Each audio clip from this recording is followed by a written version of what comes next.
Machiavelli in this Illuminati, all through your body. The blows like a 12-gauge shot. Feel me? And God said He should send His one begotten Son to lead the wild into the ways. Follow me.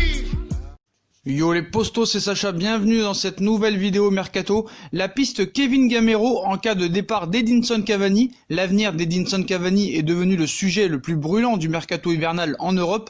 En ouvrant la porte à un départ de l'attaquant uruguayen dimanche soir, le directeur sportif Leonardo a donné un coup de boost aux courtisans du joueur, à commencer par l'Atlético Madrid, qui avait déjà formulé une offre de 10 millions d'euros. Le PSG réclamerait 20 millions d'euros pour lâcher Cavani à 6 mois de la fin de son contrat, une grosse somme qui pourrait refroidir le club madrilène, peut-être moins les clubs anglais. Chelsea et Manchester United sont notamment sur les rangs. En parallèle, on ajoute que le PSG a coché le nom de Kevin Gamero en guise de potentiel remplaçant. Âgé de 32 ans comme Cavani, Gamero a été placé sur la liste des transferts par Valence, qui réclame 14 millions d'euros pour lâcher l'international français. Rappelons que Gamero est passé par le PSG entre 2011 et 2013, avant de partir pour le FC Séville. Ce qui est marrant, c'est que c'était déjà Edinson Cavani qui était venu le remplacer l'année où Kevin Gamero a quitté le Paris Saint-Germain. Donc comeback de Gamero, on va voir ça. Donc dimanche soir, après la victoire face à Lorient, on a pu voir que Leonardo serait intéressé par un éventuel remplaçant. Donc y aura-t-il un comeback de Gamero? Et s'il faisait vraiment son retour dans la capitale française, en tout cas le PSG aurait ciblé l'international français en cas de départ d'Edinson Cavani. On se rappelle, au tout début de l'RQSI, le numéro 9 du FC Valence avait dû quitter la France pour le FC Séville afin d'avoir plus de temps de jeu. Après être passé par le FC Séville, l'Atlético Madrid et aujourd'hui le FC Valence, le natif de Senlis dans l'Oise pourrait faire son grand retour en Ligue 1. Et en effet, le renard des surfaces n'est plus considéré dans son club où il a été placé sur la liste des transferts. Le club espagnol réclamerait 14 millions d'euros. Et Leonardo aurait coché une autre piste et un autre attaquant en cas d'éventuel départ d'Edinson Cavani. C'est Fernando Llorente pour l'expérience. L'autre piste étudiée par le board parisien est celle menant à l'Espagnol de Naples, Fernando Llorente. L'international espagnol n'est pas un titulaire dans le club dirigé par Gennaro Gattuso et pourrait aller trouver du temps de jeu ailleurs. Un bon renfort pour Paris en cas de départ de Cavani? Oui, le numéro 9 napolitain est un joueur qui a évolué dans des clubs de haut niveau, finaliste de la Ligue des Champions la saison passée avec les Spurs de Tottenham. Il viendrait aider les Parisiens à atteindre leur objectif et s'inscrirait dans une rotation afin de faire souffler un joueur comme Mauro Icardi lors de certains matchs. Donc voilà. Alex Telles est aussi dans le viseur du Paris Saint-Germain. Alex Telles, 27 ans, risque de voir son nom revenir régulièrement dans les médias européens ces prochaines semaines. Sous contrat jusqu'en 2021, le joueur ne souhaite visiblement pas prolonger avec le FC Porto, malgré les nombreuses propositions du club portugais. On indique qu'il se dirige vers la sortie dès cet hiver, ou plus vraisemblablement l'été prochain. Le latéral gauche est conscient d'avoir du beau monde sur lui. Chelsea, qui commence à mettre Marcos Alonso sur la touche, est intéressé pour le récupérer. Tout comme le Paris Saint-Germain, avec la fin de contrat dans 6 mois de Layvin Kurzawa, le club français pense aux Brésiliens pour se renforcer à un poste où Juan Bernat apparaît aujourd'hui indispensable et déjà bien seul. On passe à Kylian Mbappé qui estime que ce n'est pas le moment de parler du Real Madrid. Dans un entretien accordé à la BBC, l'attaquant du Paris Saint-Germain Kylian Mbappé est revenu sur les rumeurs qui le lient à un départ futur au Real Madrid. Il ne veut pas que cela pollue l'atmosphère autour du club parisien. Dans un entretien accordé à la BBC, l'attaquant du PSG Kylian Mbappé a évoqué les rumeurs persistantes, où il répond, et il est régulièrement annoncé, il cite « Tout le monde en parle. Quand j'étais jeune, j'en parlais aussi. Mais maintenant, je suis professionnel et je sais que ce n'est pas le moment. Nous sommes en janvier, imaginez que je réponde à votre question et que je dise quelque chose. Tout le monde en parlerait et ce ne serait pas bon pour le Paris Saint-Germain, a confié Kylian Mbappé. Maintenant, grâce au PSG et à l'équipe de France, je suis une superstar. Je suis au PSG et je suis à 100% avec le club. Je veux l'aider à grandir cette saison, à gagner beaucoup de titres. Donc pour moi, ce n'est pas bon de parler de mon avenir, a insisté l'attaquant des Bleus. Je pense au club, parce qu'il m'a aidé. Je suis venu ici à 18 ans, j'avais du talent, mais je n'étais pas une superstar. Maintenant, grâce au PSG et à l'équipe de France, je suis une superstar. Mbappé ne veut plus entendre parler de son avenir avant la fin de la saison. Je dois rester calme et rester concentré sur le Paris Saint-Germain. Après cela, à la fin de saison, nous verrons. Mais maintenant, je suis concentré sur mon jeu.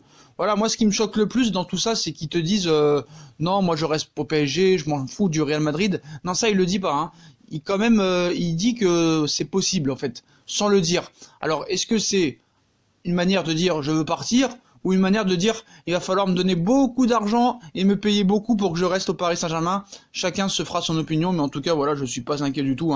Il y a beaucoup de joueurs qui servent de ça pour avoir des prolongations de contrat et des revalorisations énormes. À voir si c'est un jeu de poker menteur. Les mois à venir nous diront la vérité. Donc maintenant c'est simple, la presse va se servir des propos de Kylian Mbappé pour relancer un petit peu la piste de Sadio Mané. Beaucoup de choses ont été dites sur Sadio Mané, que c'était mission impossible, mais que Zidane ferait le forcing. Donc est-ce mission impossible pour Zidane avec Sadio Mané? Parce que Zidane fait vraiment le forcing pour le faire venir. Face à la complexité du dossier Kylian Mbappé, Zinedine Zidane et le Real Madrid pourraient se rabattre sur Sadio Mané.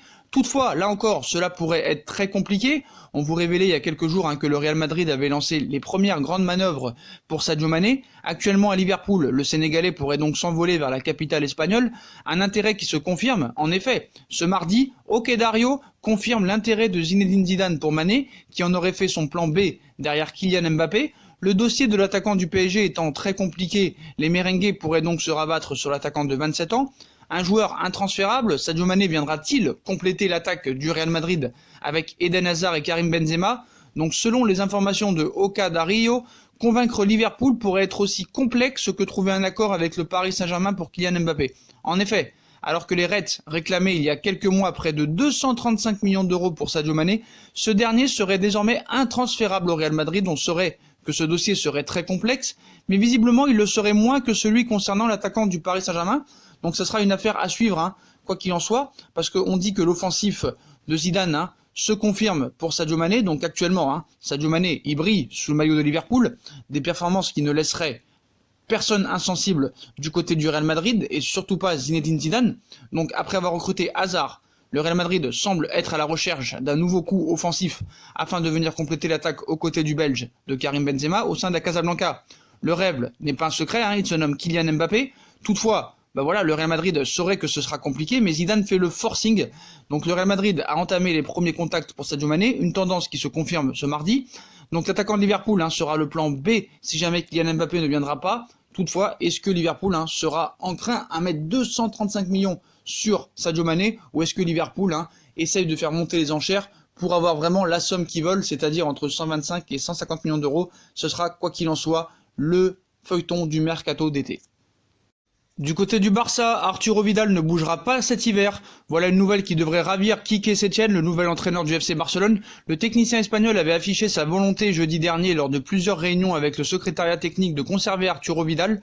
Au cours du mercato hivernal, l'international chilien dont le bail en Catalogne prend fin en juin 2021 est pourtant l'une des priorités d'Antonio Conte à l'Inter de Milan, mais l'ancien milieu de terrain du Bayern de Munich ne quittera pas les rangs du Barça cet hiver.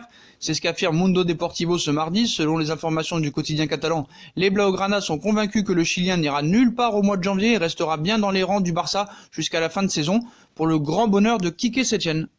D'ailleurs, le nouveau coach barcelonais aurait jeté son dévolu sur Rodrigo Moreno à la recherche d'un attaquant pour remplacer le blessé Luis Suarez. Le club catalan aurait fait du joueur de Valence sa priorité, avec un Luis Suarez qui ne reviendra pas avant le mois de mai suite à sa blessure au genou et sans véritable neuf sur le banc de touche. Le Barça était face à un dilemme de taille. Faut-il recruter un attaquant de pointe cet hiver alors que les noms commencent à pulluler dans la presse catalane? On apprend que Quique Setién a bien expliqué à ses dirigeants qu'une arrivée est nécessaire à ce poste, et les dernières informations publiées un peu partout en Espagne vont aussi dans le sens d'une arrivée d'ici le 31 janvier au soir. À 10 jours de la fin du mercato, Eric Abidal et compagnie vont donc devoir activer leur réseau, tout en sachant que le budget barcelonais reste très limité. Une chose est sûre, si on se fie à la presse espagnole, le FC Barcelone ne veut pas d'un Kevin Prince Boateng bis et recrutera un joueur de qualité. Mieux, on affirme que les dirigeants barcelonais ont déjà une piste prioritaire.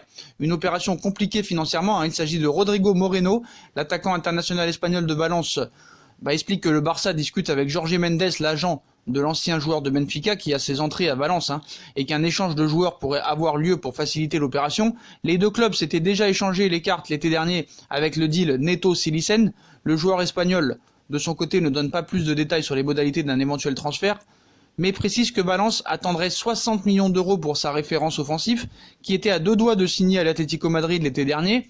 On explique que c'est Setién qui serait à l'origine de cette piste, puisque l'attaquant de 28 ans lui plaît beaucoup et est totalement compatible avec son style de jeu. L'international espagnol est effectivement capable de jouer neuf en pointe comme sur un côté, et est tout aussi à l'aise dans le rôle de finisseur comme dans celui de dernier passeur. Il totalise 4 buts et 8 passes décisifs, toutes compétitions confondues cette saison. Le feuilleton ne fait que commencer. Ça ne bouge pas vraiment du côté de l'Inter de Milan, même s'ils ont recruté Ashley Young le week-end dernier et que Victor Moses passe actuellement sa visite médicale pour officialiser un prêt avec option d'achat de 10 millions d'euros. On nous avait annoncé Christian Eriksen, Olivier Giroud et d'autres joueurs. Le club italien de l'Inter connaît quelques petites difficultés et problèmes sur de plus gros dossiers. Pour celui de Christian Eriksen, les offres formulées par les Lombards ne convainquent pas pour le moment les Spurs de Tottenham. La dernière en date serait de 13 millions d'euros plus 2 millions de bonus. Tottenham attendrait minimum un transfert au moins de 20 millions d'euros. Ça galère aussi sur Olivier Giroud, surtout depuis que l'échange entre Leonardo Spinazzola de l'AS Roma et Matteo Politano a capoté, ce qui n'a pas libéré une place en attaque pour le champion du monde français 2018. L'Inter suit aussi Thomas Meunier en fin de contrat en juin avec le Paris Saint-Germain et Luka Modric dans la même situation au Real Madrid. Donc pour l'instant, toujours pas de Christian Eriksen et d'Olivier Giroud à l'Inter de Milan. Voilà les postos, c'est la fin de cette vidéo mercato. Je compte sur vous pour commenter toutes ces infos mercato et dites-moi ce que vous en pensez. Eriksen, Giroud à l'Inter de Milan, Arturo Vidal qui ne quittera pas le Barça cet hiver, Kylian Mbappé ses propos sur le Real Madrid, Sadio Mané transfert compliqué mais c'est possible, Llorente au Paris Saint-Germain, Gamero au Paris Saint-Germain. Dites-moi en commentaire tout ce que vous en pensez de toutes ces infos mercato. Puis comme d'habitude, si on a kiffé la vidéo, on bombarde la barre de like, on commente, on s'abonne, on partage, on active la petite cloche pour recevoir les notifications, pour recevoir les vidéos en premier. On nous suit sur nos différents réseaux sociaux, Instagram, Facebook, Snapchat, Twitter, ainsi que sur Utip si vous voulez regarder les pubs gratuitement ou faire un petit don. Voilà les postos, je vous souhaite à tous une très bonne vidéo et à très vite pour une nouvelle vidéo les postos. Tchuss!